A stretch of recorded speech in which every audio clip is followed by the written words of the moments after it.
আপোনালোকে জানে যে শিলচৰৰ দুলু চাহ বাগিচাত আমি এখন গ্ৰীণ ফিল্ড এয়াৰপোৰ্ট বনাবৰ বাবে ভাৰত চৰকাৰক অনুৰোধ কৰিছিলোঁ। এই সম্পৰ্কত ইতিমধ্যে বিভিন্ন দিশ আগবাঢ়ি গৈছে আৰু এতিয়া আমি ভাৰত চৰকাৰৰ কেবিনেটৰ বৈঠকত হ'বলগীয়া সিদ্ধান্তৰ বাবে অপেক্ষা কৰি আছো। এয়াৰপোৰ্ট অথৰিটি অফ ইণ্ডিয়াই আমাক অনুৰোধ কৰিছিল যে আপোনালোকে আমাক মাটিটো হেণ্ডঅভাৰ কৰি দিয়ক যাতে আমি কেবিনেটত যাব পাৰোঁ। আজি আমাৰ ৰাজ্য চৰকাৰৰ কেবিনেটে এয়াৰপোৰ্ট অথৰিটি অফ ইণ্ডিয়া লিমিটেডত প্ৰায় ৩,০০০ বিঘা মাটি দলু টি ষ্টেটৰ যি চৰকাৰীকৰণ ইতিমধ্যে হৈ গৈছিলে, এই মাটিডোখৰ আমি তেওঁলোকক হেণ্ডঅভাৰ কৰি দিয়াৰ সিদ্ধান্ত লৈছোঁ যাতে তেওঁলোকে কেবিনেটত এই এয়াৰপোৰ্টখন অনুমোদনৰ চূড়ান্ত ব্যৱস্থা গ্ৰহণ কৰিব পাৰে। আজি মিছন বসুন্ধৰাৰ অধীনত কেবিনেটে প্ৰায় ১২০০ পৰিয়াললৈ ভূমি আবণ্টনৰ সিদ্ধান্ত মঞ্জুৰ কৰে। আজি আমাৰ কেবিনেটত Assam logistic and warehousing policy ২০২৫ আমি অনুমোদন কৰোঁ। ইয়াৰ জৰিয়তে আমি অসমক এখন লজিষ্টিক হাবলৈ ৰূপান্তৰ কৰাৰ বাবে আমি চেষ্টা কৰিম, কাৰণ গোটেই উত্তৰ পূৰ্বৰ দুৱাৰমুখ হিচাপে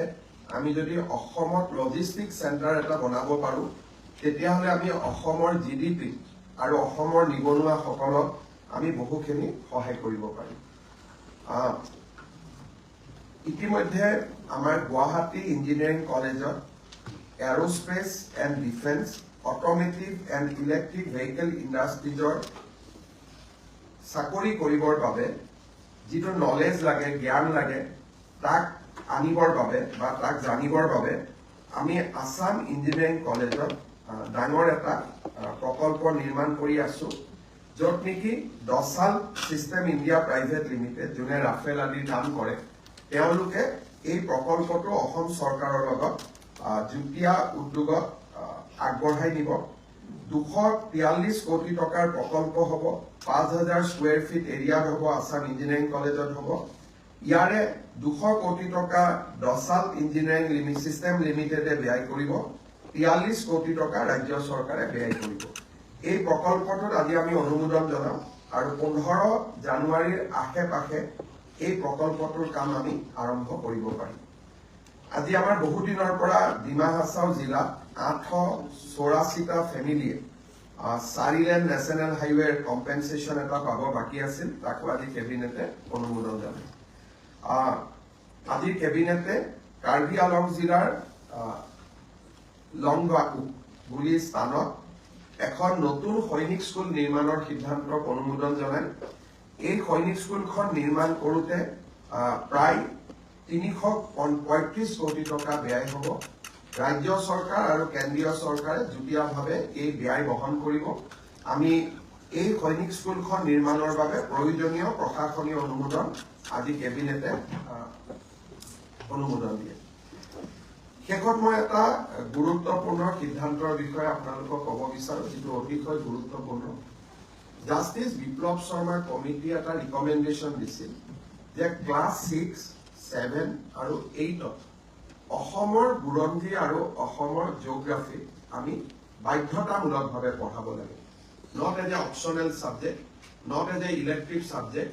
এজ এ মেণ্ডেটৰী ছাবজেক্ট আমি পঢ়াব লাগে। আজি আমাৰ কেবিনেটে 50 নম্বৰৰ অসমৰ বুৰঞ্জী আৰু 50 নম্বৰৰ অসমৰ জিঅ'গ্ৰাফী দুখন স্বতন্ত্ৰ পাঠ্যক্ৰমক আজি কেবিনেটে মঞ্জুৰি দিছে। 6, 7 আৰু 8ৰ ষ্টুডেণ্টে অসমৰ বুৰঞ্জী আৰু অসমৰ ভূগোল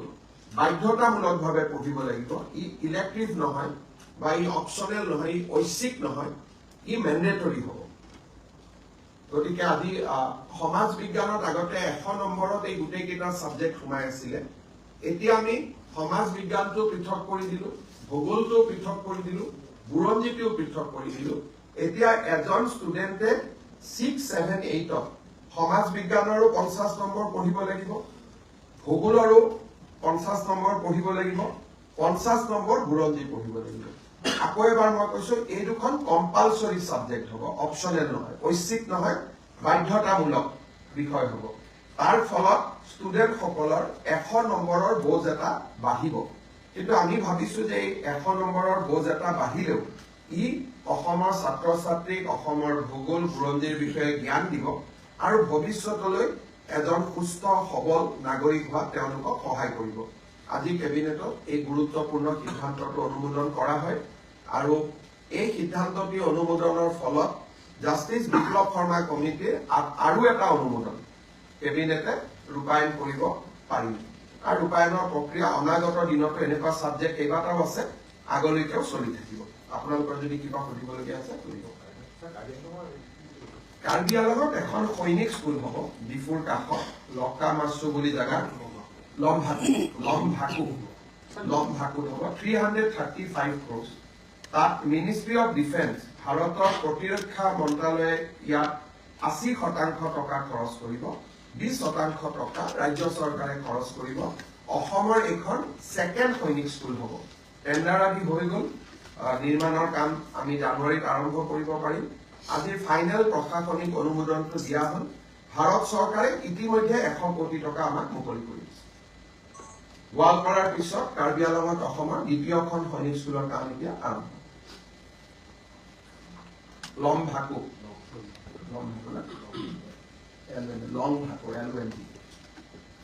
Sir, tomorrow Postmelon is coming to Guwahati. It's a big day for Assam Concert Economy Initiative. Can you shed some light on? This entire program is being sponsored by outside government agency. Initially, we thought that government will put money, but now government, basically because of the response from various private sponsors, there was no requirement for Assam government to put money, maybe a small amount we have to put, but majority fund has been raised for sponsorship. However, we are not that young, so we are not going to see the Postmelon, but definitely for the first time people from America is coming, people from UK is coming. We used to go to Shillong, but this time people from Shillong, Nagaland, Itanagar, they are coming. So after 4-5 this kind of show, I think Guwahati can emerge as a hub for concert economy like Shillong. Today Shillong has firmly established itself as a good center for concert economy. Assam, it is a beginning, but miles to go. Concert টুৰিজমক লৈ ইয়াতে আগতে কোৱা হৈছিলে তাৰ মাজতে জুবিন গাৰ্গৰ দেহাৱসানৰ ঘটনাটো আৰু এতিয়া পোষ্টমেলনৰ কালি যেটো প্ৰগ্ৰাম আছে সামাজিক মাধ্যমত বিভিন্ন প্ৰতিক্ৰিয়া হৈ আছে সামাজিক মাধ্যমে এইটো কথা বুজি পাব লাগে যে জুবিন গাৰ্গ জিয়াই থাকোতে পোষ্টমেলন আহাৰ সিদ্ধান্ত লোৱা হৈছিল আৰু জুবিন গাৰ্গে ইয়াক কেতিয়াও বিৰোধিতা কৰা নাছিল শিল্পীকটো শ্ৰদ্ধা জনাই শিল্পী গতিকে যিসকলে বিৰোধিতা কৰিছিলে এইটো তেওঁলোকৰ কথা হ'ব পাৰে এইটো ডেফিনেটলি জুবিন গাৰ্গৰ কথা নহয় কাৰণ জুবিন গাৰ্গ জিয়াই থাকোতে কেবিনেটে কনচাৰ্ট ইকনমি সিদ্ধান্ত লৈছিল পোষ্টমেলন আহিব বুলি জুবিন গাৰ্গ থাকোতে সিদ্ধান্ত লোৱা হৈছিল আৰু শিল্পীয়ে শিল্পীক কেতিয়াও বিৰোধিতা নকৰে আৰু মই ভাবো যে অসমলৈ আহিলে পোষ্টমেলনেও জুবিনৰ বিষয়ে জানিব পাৰিব it is good for Assam ভাল হ'ব আৰু ইয়াত আহিলেওতো টিভিত মানুহে চাবই পাৰিব গতিকে অসমত কনচাৰ্ট ইকনমি আগবাঢ়িলে আমাৰ নিশ্চয় অসমৰ নাম হ'ব অসমৰ গৌৰৱ হ'ব ৰাজ্যখন আগুৱাই যাব আমি ইয়াত নকৰিলে শ্বিলঙত কৰিলেহেঁতেন 2 ঘণ্টা লাগিলেহেঁতেন গুৱাহাটীৰ পৰা ল'ৰাবোৰ শ্বিলঙলৈকে গ'লহেঁতেন গতিকে আজি যুৱ সমাজে ইয়াতে সুযোগ পাব হ'ব খালি এটা কথা সংবাদ মাধ্যমত প্ৰচাৰ কৰাৰ দৰে এখন অসম চৰকাৰৰ ইভেন্ট নহয় আমি মাত্ৰ ফিল দিছো সহযোগিতা কৰিছো কিন্তু আমাৰ ইভেন্ট নহয় আমি তাত কোনো চাব নাযাওঁ সংবাদ মাধ্যমৰ বহুতে ভাবিছে যে অসম গভৰ্ণমেণ্টে কোটি কোটি টকা দি আনিছে আমাৰ ইয়াত কোনো ফাইনেন্সিয়েল ইনভলভমেণ্ট নাই আৰু আমি তাত জড়িতও নহয় আমি মাত্ৰ ভেটেনাৰী ফিল্ডখন দিছো 20-30 লাখ টকা যদি কিবা ডিপাৰ্টমেণ্টে খৰচ কৰিছে তাকো মই মানাই কৰিছো পিছত মই খবৰ ল'ম কিন্তু এখন ইভেন্ট বুক মাই শ্ব'ৰ পৰা হৈছে অসম চৰকাৰ ইয়াত জড়িত নহয় আৰু তেনেকে কাৰ্বি আংলঙতো আৰু এটা শ্ব' আহি আছে বিশাল মিশ্ৰ নৰ্থ কাছাৰতো আহি আছে ডিমা হাছাওতো আহি আছে গতিকে পোষ্টমেলনে অকল অহা নাই অসমত এই সময়ছোৱাৰ ভিতৰত 3টা শ্ব' আহি আছে আৰু মই দেখিছো যে হৰ্ণবিলতো বহুত ধুনীয়াকৈ ফেষ্টিভেল আৰম্ভ হৈছে আনকি অখিল গগৈয়ে হৰ্ণবিল ফেষ্টিভেল চাব গৈছে আমিহে ক'তো যোৱা নাই এবাৰ কালিও নাযাওঁ আমি আজি আমি কেবিনেটতে সিদ্ধান্ত লৈছো যে আমি কোনেও আৰু শ্ব' চাব যাব নালাগে ডেকা ল'ৰা ছোৱালীক সুযোগ দিব লাগে সিদ্ধান্ত মানে এনে কথা ভাবিছো নিজৰ ভিতৰত কাৰণ মই বুজিয়ে নাপাওঁ পোষ্টমেলন মানে কি স্যাৰ জুবিনৰ শেষ চিনেমা চালে নাই লৈ পিনালে চাম মই সময়ত চাম তাত এটা আপোনালোকক মই অলপ কথাটো বুজাই দিছো জুবিনক ডক্টৰে হাক দিছিল সাগৰত যায় আৰু মই শুনা পাইছো সেই চিনেমাখন সাগৰক লৈ সেইকাৰণে মই যোৱা নাই শেষত মই যাম জানুৱাৰী কিন্তু মোৰ কথাটো আছিল যে জীৱিত কালত জুবিন গাৰ্গক ডক্টৰে হাক দিছিল যে সাগৰত নাযাব এইখন চিনেমা চালেইতো মই বাহিৰত আহি প্ৰশ্ন সুধিব লাগিব যে সাগৰত কেনেকে জুবিন গ'ল সেইকাৰণে মই লাষ্টত এদিন ধুনীয়াকৈ চাম কিন্তু চিনেমাখনৰ যদি আপোনালোকে দৃশ্যপট দেখে আগতে মই কথাটো কোৱা নাছিলো কাৰণ চিনেমাখন ভাল কৰি চলক বুলি কিন্তু চিনেমাখনৰ শ্বুটিং সাগৰত হৈছিলে আৰু নেম কেয়াৰ হস্পিটেলত জুবিনক ক্লিয়াৰলি ইনষ্ট্ৰাকশ্যন দিয়া হৈছিলে যে জুবিন সাগৰ আৰু জুইৰ কাষত যাব নোৱাৰে গতিকে আপোনালোকেও এই প্ৰশ্নটো ক'তো কৰা মই দেখা নাই যে কেনেকে জুবিন সাগৰত গ'ল সিদিনাখন চিনেমাখনৰ প্ৰযোজক মোৰ তাত আহোঁতে মই তেওঁক সুধিছিলো যে শ্ৰীলংকাত আপোনালোকে জুবিনক কেনেকে সাগৰত লৈ মই দেখা নাই চিনেমাখন কিন্তু সাগৰত লৈ হৈছে নে নাই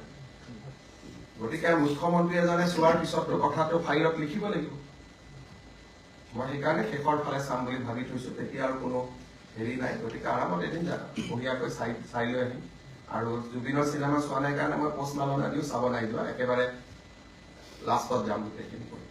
কিন্তু এই কথাটো মোৰ মনত কুটকুটাই থাকে মই এনে নকওঁ বুলি ভাবো কিন্তু তথাপিতো কুটকুটাই আছিল কাৰণে ওলাই গ'ল যে ইমান ডক্টৰে হাক দিয়াৰ পিছতো এইকাৰণে যে মই যোৱাবাৰ কৈছিলো এটা ইণ্টাৰভিউত যে জুবিনৰ ইনকুৱাৰীৰ পিছত আৰু এটা ইনকুৱাৰী হ'ব নেগলেক্টৰ ওপৰত কাৰণ ক্লিয়াৰলি লিখি দিয়া আছিল চাৰ্টিফিকেট আছে যে জুবিন জুই আৰু পানীত যাব নোৱাৰে চিনেমাখনৰ শ্বুটিং কেনেকে পানীত হৈছিল তাৰমানে জুবিনৰ জীৱনক লৈ বহুত দিন আগৰ পৰাই আমি বহুতে হেতালি খেলি আছো হয় নহয় মই ঠিক কথা কৈছো নে গতিকে সেইকাৰণে কবাত কবাত যেতিয়া মই নাযাওঁ তেতিয়া বুজি পাব যে কিবা এটা কাৰণ আছে সেইকাৰণে মই অলপ দূৰে দূৰে ঘূৰি থাকো বাকীটো আৰু কি আছে মই চিনেমাখন চোৱা নোচোৱাৰ লগতো চিনেমাখনৰ জনপ্ৰিয়তা কম বেছি নহয় নহ'ব সেইটো আপোনালোকে ভাবে যে CMA চাব যোৱা নাই কিবা কাৰণত যোৱা নাই এইটো এটা পজিটিভ কাৰণ আছে কাৰণ গ'লেই মই প্ৰথমতে এইটো কথা ক'ব লাগিলহেঁতেন যদি ফাৰ্ষ্ট দিনা গ'লোহেঁতেন মই প্ৰশ্নটো ফাৰ্ষ্ট দিনাই সুধিলোহেঁতেন তেতিয়া চিনেমাখনক লৈ বিতৰ্ক আৰম্ভ হ'লহেঁতেন এতিয়া ক'লেও আপত্তি নাই কাৰণ চিনেমাখন প্ৰায় চোৱা হৈ গ'ল সেইকাৰণে এটা লাষ্টত কথাটো কৈছো হ'ব স্যাৰ 12 ডিচেম্বৰত SIT যিহেতু চাৰ্জশ্বিট দাখিল কৰিব তেওঁলোকে ইতিমধ্যে কৈছে কিন্তু দেখিবলৈ পোৱা গৈছে যে অখিল গগৈ বা গৌৰৱ গগৈসকলে সংবাদমেল পাতি তেওঁলোকে বাৰম্বাৰ কৈছে যে জুবিন গাৰ্গে কোনো কাৰণত ন্যায় নাপায় তেওঁলোকে শ্যাম কানু মহন্ত আৰু কি নাম তাৰ সিদ্ধাৰ্থ শৰ্মাক বচাব খুজিছে তেওঁলোকে চাৰ্জশ্বিটখন দিয়াত বাধা দিব চেষ্টা কৰি আছে এতিয়া তেওঁলোকে কৈছে ME ইনকুৱাৰী কৰিব লাগে ME কি পুলিচ নেকি তাৰমানে যিসকলে অসম গভৰ্ণমেণ্টৰ ইনকুৱাৰীটোত বাধা দি আছে তেওঁলোকে কি বিচাৰিছে আমি হাত দাঙি দিওঁ তেতিয়াতো সঞ্জীৱ কি নাম সিদ্ধাৰ্থ শৰ্মাৰ শ্যাম কানুটোৱে বেলে পাই যাব আমি বুলিহে আজি 3 মাহ ধৰি ৰাখিলো নহলে আজিলৈকে কোন ডাঙৰ মানুহ জেলত 3 মাহ কোন চৰকাৰে ধৰি ৰাখিব পাৰিছে মোক কওকচোন আজিলৈকে অসমৰ বুৰঞ্জী কোনোবা DGPৰ ভায়েকক কোনোবা ভাইচ চেঞ্চেলৰ ভায়েকক কেতিয়া অসমৰ হিষ্ট্ৰী 3 মাহ জেলত ধৰি ৰাখিছে কৰবী দুবৰীৰ হত্যাকাণ্ড হৈছে গুৱাহাটীৰ মাজমজিয়া দুগৰাকীকৈ মাক জীয়েকক গুৰুম গুৰুম কৰি মাৰা হৈছিল তাকোতো 3 মাহ আজিলৈকে ধৰি ৰাখিব পৰা নাই গতিকে মোকতো আপোনালোকে ধন্যবাদ দিব লাগে যে মই আজিলৈকে ওলাই আহিব দিয়া নাই ধন্যবাদ ক'ত দিব পাৰিলে আকৌ সমালোচনাতে থাকিব মই যিখিনি চেষ্টা কৰি আছো কিমান সফল হৈছো নাজানো কিন্তু মইতো অভূতপূৰ্ব চেষ্টা কৰিছো 3 মাহত চাৰ্জশ্বিট দিয়া ৰেকৰ্ড আছে নেকি ছিংগাপুৰ পুলিচতকৈ আগত আমি চাৰ্জশ্বিট দিম ছিংগাপুৰে দিব 18 তাৰিখে আমি দিম 12 তাৰিখে তো মোকতো কৰবাত ধন্যবাদ এটা দিয়ক দিব লাগে নে নাই কওকচোন আজি 3 মাহটো বেল হোৱা নাই আজি 3 মাহ হৈ গ'ল আগতে মোক কি কোৱা হৈছিল তেওঁলোকৰ লগত ভাল এতিয়া কোনে ওলালে বাৰে বাৰে ইনকুৱাৰীটো বেয়া বেয়া বেয়া বুলি কোনে কৈ আছে যিসকলে সিদ্ধাৰ্থ আৰু শ্যাম কানুক দোষী সাব্যস্ত হোৱাটো নিবিচাৰে প্ৰথমতে কি কৈছিল ভাল জেলত লৈ গ'ল অতিথি খালত লৈ গ'ল এতিয়া আপোনালোকেতো এদিন হলেও লিখিব লাগে যে 3 মাহ মাটি থৈ আছে বুলি কোনেতো নিলিখে আজি 3 মাহ যে সিদ্ধাৰ্থ শৰ্মাৰ শ্যাম কানু শৰ্মা মাটি থৈ আছে যিবিলাকে ৰিজৰ্টত পঠোৱা বুলি লিখিছিল আজিলৈকেতো কোৱা নাই যে আমাৰ ভুল হৈছিল মুখ্যমন্ত্ৰীক এনেকে গালি কৰাটো ভুল হৈছিল ক'ব লাগিছিল নাই কোনোবাই কওক তাতে ভোট ওলাই ভাবে ৰাতি চিঞৰ বাখৰ হয়, মহৰ আঁঠুৱা দিয়া নাই, মোবাইল ফোন দিয়া নাই, খাব ভালকৈ পোৱা নাই, জেলৰ যি নিয়মতকৈ এটা টুকুৰা ৰুটি ভালকৈ খাব দিয়া নাই। 3 মাহটো হৈ গ'ল চাওঁতে চাওঁতে, কোনেওতো জামিন ল'ব পৰা নাই নে পাৰিছে কওক? কালি মই উমৰাংশ যাওঁতে এছপিক সুধিছিলো পৰহি, তাতে 2টা আছে, কেনেকে আছে বোলে ছাৰ এনেকুৱা হৈ গৈছে। আপোনালোকেতো নিলিখে। যোৱাৰ দিনাখন কোনে হুলস্থুল কৰিছিল বাহিৰত, সেইটোতো গোটেই ৰাতি ধাৰাভাষ্য দিছিল, এতিয়া কোনো নিলিখে। গতিকে আপোনালোকে অলপ মোৰ ফালে চাব যে মই কাবাৰ নিয়মমতে হয়তো মই কৰিব পৰা নাই, কিন্তু মই যিখিনি কৰিছো আগতেতো কোনেও কৰিব পৰা নাছিল। কিমান ডাঙৰ ডাঙৰ ক্ৰাইম অসমত হৈ গৈছে, তেনেকে কাবাক ডাঙৰ মানুহৰ ঘৰৰ পৰা আজিলৈকে 3 মাহ আছে নেকি জেলত? কিবা নহয় কিবা কৰি ওলাই আহে। মইতো ধৰি ৰাখিছো, আমাৰ গভৰ্ণমেণ্টে ৰাকেশ পালক ধৰি ৰাখিলে, আৰু আমি এতিয়া শ্যামকানু সিদ্ধাৰ্থক ধৰি ৰাখিলো। কংগ্ৰেছৰ দিনত কাক ধৰি ৰাখিছিল গভৰ্ণমেণ্টে? তেতিয়া ক্ৰাইম হোৱা নাছিল।